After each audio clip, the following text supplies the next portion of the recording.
आसक्ति के साथ विरक्ति, यही तो गीता का संदेश है, जो मैंने अपने संध्या काल को स्वर्णिम काल बनाए कि 39वीं कड़ी में आप सभी के लिए प्रस्तुत किया है। मैं लक्ष्मण दास अग्रवाल आप सभी का स्वागत करता हूं, धन्यवाद देता हूं। सुनिएगा, प्रतिक्रिया दीजिएगा और समय वही शाम को 6:30 बजे। धन्यवाद।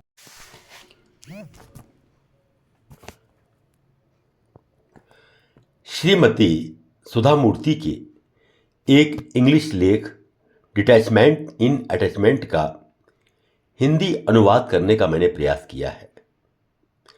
यहाँ आए दिन उपदेशात्मक लहजे में रोज लोग माता पिता और बच्चों के रिश्तों में आई दरारों के कारण युवाओं को कोसते रहते हैं। इस लिहाज से सुधा जी के इस लेख ने मुझे बहुत प्रभावित किया। जब मेरी पुत्री अक्षता मूर्ति की शादी हुई और वो घर छोड़कर अपना घर बसाने गई, तो मुझे लगा कि मेरा एक हिस्सा मुझसे अलग हो गया है। विवाह के बाद जब वो अपना घर बसाने गई तो मुझे लगा कि मैंने अपना एक हाथ ही खो दिया है। अगली बार जब वो हमसे मिलने आई तो मुझे हैरानी हुई कि उसकी प्राथमिकताएं अब बदल गई थीं।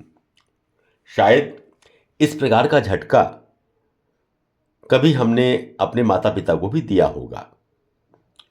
उसने अपनी सास के लिए अम्मा शब्द कहा तो मैं चौंकी। वो अपने घर जाने की जल्दी में रहती थी। तब मुझे पहली बार लगा कि मुझे इस मोह के साथ विरक्ति का अभ्यास करना चाहिए। मेरी बेटी की शादी के 2 वर्ष बाद मेरा बेटा उच्च शिक्षा प्राप्त करने अमेरिका चला गया।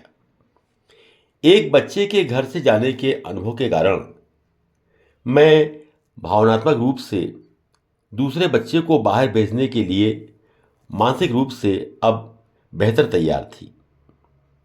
मेरा बेटा लिखता था कि कैसे वो मेरे घर के बने खाने को मिस कर रहा था, कैसे वो हमारे साथ चेन्नई में रहने के लिए वापस आने का इंतजार कर रहा था।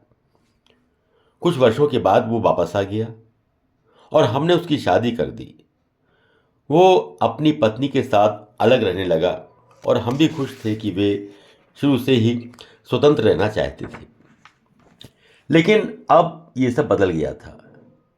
जब वो अमेरिका में था तो वो मेरा बना खाना मिस कर रहा था। अब अगर मैं उन्हें अपनी पत्नी के साथ भोजन के लिए आने के लिए बुलाती हूँ तो वो हमेशा कोई ना कोई बहाना होता है। ओ अम्मा, हमारे पास दिन के लिए अन्य काम हैं, कृपया गलत न समझना। अगर हम आज नहीं आए तो किसी और दिन आ जाएंगे।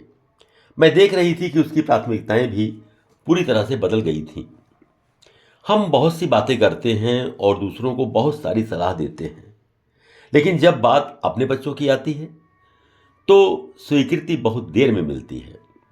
हमारा अगला कदम उन्हें हर तरह से बाधा रहित छोड़ना है। यही वो समय था जब मैंने निम्नलिखित अपनी नई प्रोफाइल बनाई। अपने सभी रिश्तों में, बल्कि बातचीत में, मैं अपना सर्वश्रेष्ठ देती हूँ और जो कहती हूँ उस पर खरा उतरने की पूरी कोशिश करती हूँ। उनसे मेरा लगाव पूरा है। हालांकि मैं इस अर्थ में अलग रहती हूँ कि मैं उनसे ये उम्मीद नहीं करती कि मेरे स्नेह का वे प्रतिदान देंगे। सबसे महत्वपूर्ण बात यह है कि मैं उनके द्वारा चुनी गई जिंदगी में हस्तक्षेप या निर्णय न देने का सचेत प्रयास करती हूँ। मेरे प्रियजनों के प्रति मेरी चिंता मेरी विरक्ति के साथ कम नहीं होगी। यदि आप जिन्हें प्यार करते हैं उन्हें जाने देते हैं तो वे कभी दूर नहीं जाएंगे। यही विरक्ति के साथ लगाव की सुंदरता है। यही समय था जब मैंने अपनी जीवन शैली और गतिविधियों को बदला। मैं अब मानसिक रूप से परिपक्व हूँ। मेरे बच्चों से मेरा संपूर्ण स्नेह है, फिर भी इसमें विरक्ति है। मेरे प्यार के बदले मुझे उतना प्यार मिले ऐसी उम्मीद मैं नहीं रखती। मैं दखल अंदाजी नहीं करती, न ही आलोचना करती हूँ। मेरी विरक्ति का ये अर्थ नहीं है कि मैं उनका ध्यान नहीं रखती या स्नेह कम हो गया है। जिन्हें आप प्यार करते हैं उन्हें जाने दीजिए, वो लौट कर आएंगे।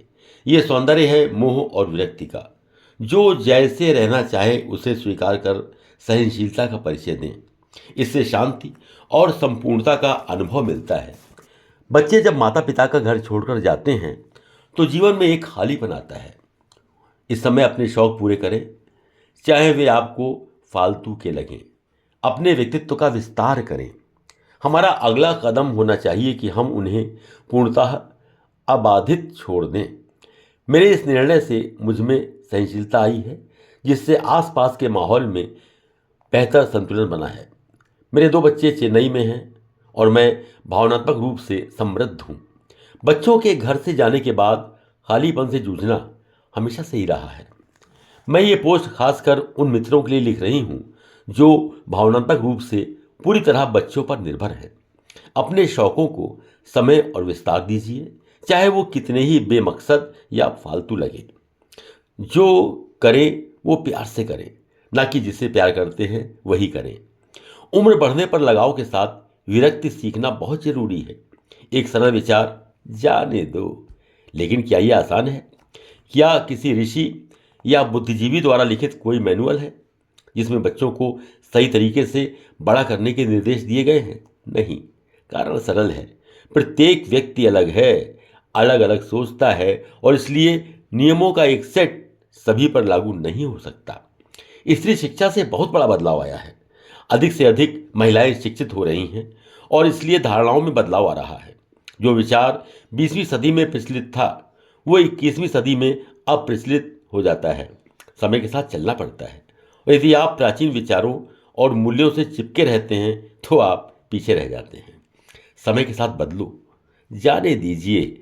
जीवन में बहुत पहले से ही विरक्ति का अभ्यास करें ताकि जब आपके बच्चों के साथ विरक्ति का समय आए तो आप मानसिक रूप से तैयार हों। निसंदेह वर्तमान समय में किसी भी माता पिता द्वारा की जाने वाली सबसे बड़ी गलती अपने बच्चों पर आर्थिक रूप से निर्भर होना है। पुराने वर्षों में कई माता पिता अपनी सारी संपत्ति अपने बेटों को हस्तांतरित कर देते थे और फिर बुढ़ापे में कष्ट सहते थे। ये एक पूर्ण भौतिकवादी दुनिया बन गई है और जिस क्षण कोई निर्भर होता है तो उसे बार बार अपमान का सामना करने के लिए तैयार रहना पड़ता है। ऐसी बहुत सी चीज़ें हैं जो आप एक व्यक्ति के रूप में करना चाहते थे लेकिन कई कारणों से नहीं कर सके। उन्हें अभी करो।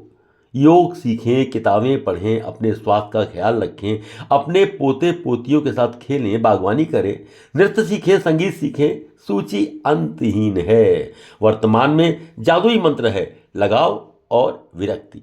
मेरा विश्वास करो, ये काम करता है। के लिए एक स्पेशल ऑफर। इस किताब की मार्केट प्राइस 500 रुपये है, जिस पे आपको मिल रहा है 40% डिस्काउंट, यानी कि मात्र 300 रुपये में with free delivery at your door step. Book लेने के लिए इस QR कोड पर या स्क्रीन पे दिखाई गई UPI ID पर 300 रुपये का पेमेंट करें और उसका स्क्रीनशॉट अपने एड्रेस के साथ हमें WhatsApp नंबर पर भेज दें and you will receive your book with in 4 to 5 working days. Thank you for your support. Please like, share and subscribe this channel.